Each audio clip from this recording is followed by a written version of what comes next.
Using our voice, investor stewardship.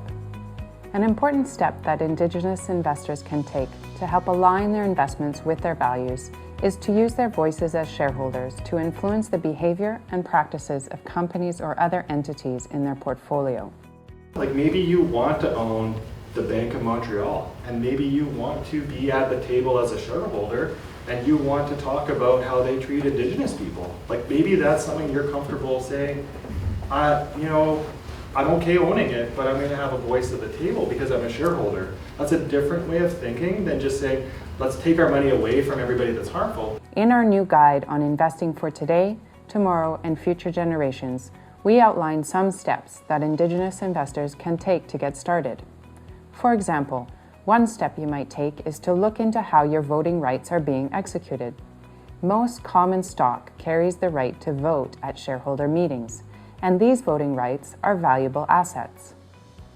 Items that most commonly come up on the ballot at shareholder meetings relate to the governance of the corporation. For example, election of directors, appointment of auditors, and approval of executive compensation. In addition, shareholders can also put issues on the ballot. These too require careful analysis and thoughtful voting. How companies protect water resources, treat their workers, and respect Indigenous rights are examples of issues that show up on the ballots of Canadian and U.S. companies.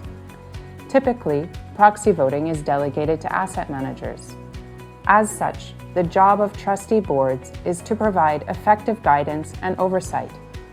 Talk to your asset managers about their approach to proxy voting. Ask them if they have voting guidelines. If so, do the guidelines align with your trust's values and expectations? It is also important to make sure your board is reviewing your manager's voting record regularly. Another way for investors to use their voices is by engaging companies in their portfolio on issues of concern. This strategy is known as shareholder engagement, and it provides a way for investors to use their voices to influence corporate policies and practices. Shareholder engagement may involve letter writing, face-to-face meetings with company management or directors, and filing shareholder resolutions at company annual meetings. Effective shareholder engagement is not confrontational. Rather, it is based on constructive dialogue with the aim to build more successful companies and ultimately create better outcomes not only for the company and its shareholders, but also for communities, for workers, for the environment, and for future generations. Indigenous investors can get involved in shareholder engagement through SHARE's Values in Action engagement program.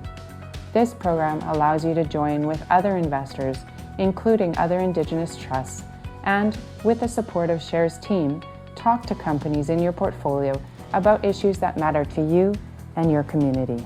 The other part of what we're doing is connecting with a network with our friends at SHARE to be able to magnify the ability to have a say with those companies that we're talking about and correct, or encourage positive behavior that does meet the standards set by the United Nations Declaration of Rights of Indigenous Peoples, and getting that word out is been one of the great opportunities we've got with this It's an amazing time. partnership. Yeah.